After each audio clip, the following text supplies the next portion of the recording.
मथुरा राजस्थान के दीग क्षेत्र में खनन के विरोध में आत्मदाह करने वाले साधु विजय दास महाराज की मौत हो गई।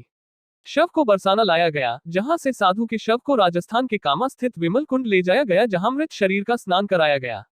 इसके बाद संत महाराज जी के शव को लेकर बरसाना के मान मंदिर गौशाला पहुंचे, जहां विधि विधान के साथ अंतिम संस्कार किया गया। मृत साधु विजय दास की मौत के बाद श्रद्धांजलि देने पहुंचे राजस्थान के कैबिनेट मंत्री विश्वेंद्र सिंह ने कहा कि भाजपा की ओर से कमी रह गई। इस दौरान मौके पर मौजूद लोगों ने राजस्थान के मंत्री के खिलाफ नारेबाजी की। वहीं इस मौके पर साधु समाज के लोगों ने सरकार को दोषी बताया और कार्रवाई की मांग की।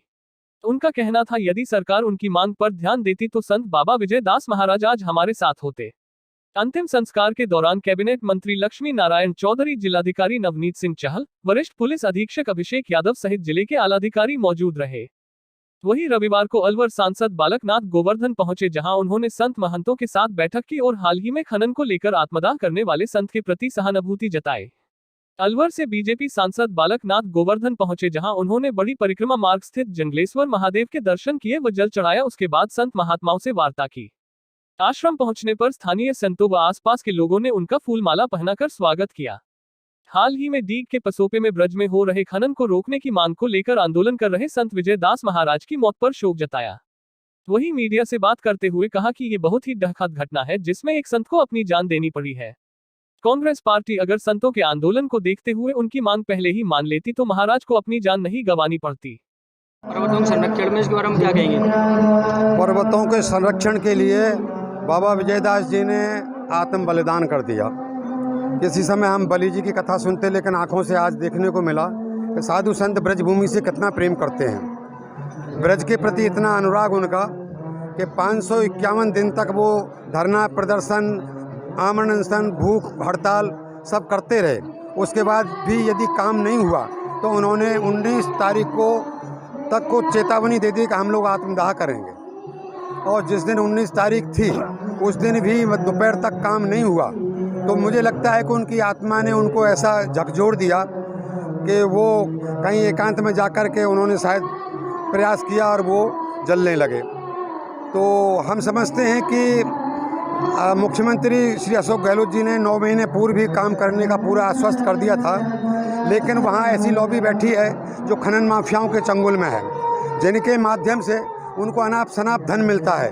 और उन्होंने मुख्यमंत्री की बात का भी अवहेलना करते हुए काम को नहीं होने दिया। और उसका परिणाम ये निकला कि आज हमें ऐसे महापुरुष जिन्होंने आत्म बलिदान किया, उनसे हमें हाथ धोना पड़ा। क्षेत्र भगवान श्री कृष्ण का अंगोपांग है।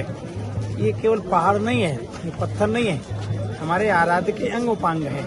और सनातन परंपराओं में भगवान के विग्रह को खंडित करना कितना बड़ा अपराध होता है, आप जानते हैं। ये पहाड़ों का खनन हम ऐसा मानते हैं कि हमारी आस्था का खनन है, हमारी आस्था का। इतने दिन से ये आंदोलन चल रहा था, निसंदेह वो लोग दोषी हैं जो लोग इस कुकृत्य को रोक नहीं सके, क्योंकि अर्थ प्रदान हो गया था। ऐसा कहा जा रहा है कि इस खनन में कई लोग, बड़े बड़े लोग जो सत्ता में साझेदार हैं, जो अधिकारी हैं, ऐसे कई लोग सम्मिलित हैं। और सरकार ने जिस तरह अनदेखी की पूरे मामले की, बाद में सरकार जागी और बाद में सरकार ने पहले अनदेखी की और बाद में सारी कार्रवाई की गई है, क्या कहोगे? देखिए, सरकार पहले कार्रवाई कर चुकी थी, साधु संत खुद इस चीज को कंडेम कर चुके हैं। उन्होंने जब विड्रॉ किया धरना खुद कंडेम किया। बाकी आपको मैं दे चुका हूँ। तो कहाँ कमी रह गई सर? बातचीत में कमी रही, कहाँ कमी रह गई? कमी रह गई। आज इस मौके में मैं नहीं कहना चाहता, हमारी तरफ से कोई कमी नहीं है। आप उत्तर प्रदेश के प्रतिनिधि के रूप में आए, इस पूरे मामले को लेकर क्या मांग करेंगे? मांग करेंगे जी, सरकार तो मांग करने वाली थोड़ी होती है, सरकार तो मांग देने वाली होती है। नहीं, राजस्थान का मामला है तो राजस्थान सरकार ने, राजस्थान से हम क्या मांग करेंगे? राजस्थान में को यदि अवैध काम कराने हैं राजस्थान की सरकार को, तो वो करा ही रही है, हम क्या कहेंगे?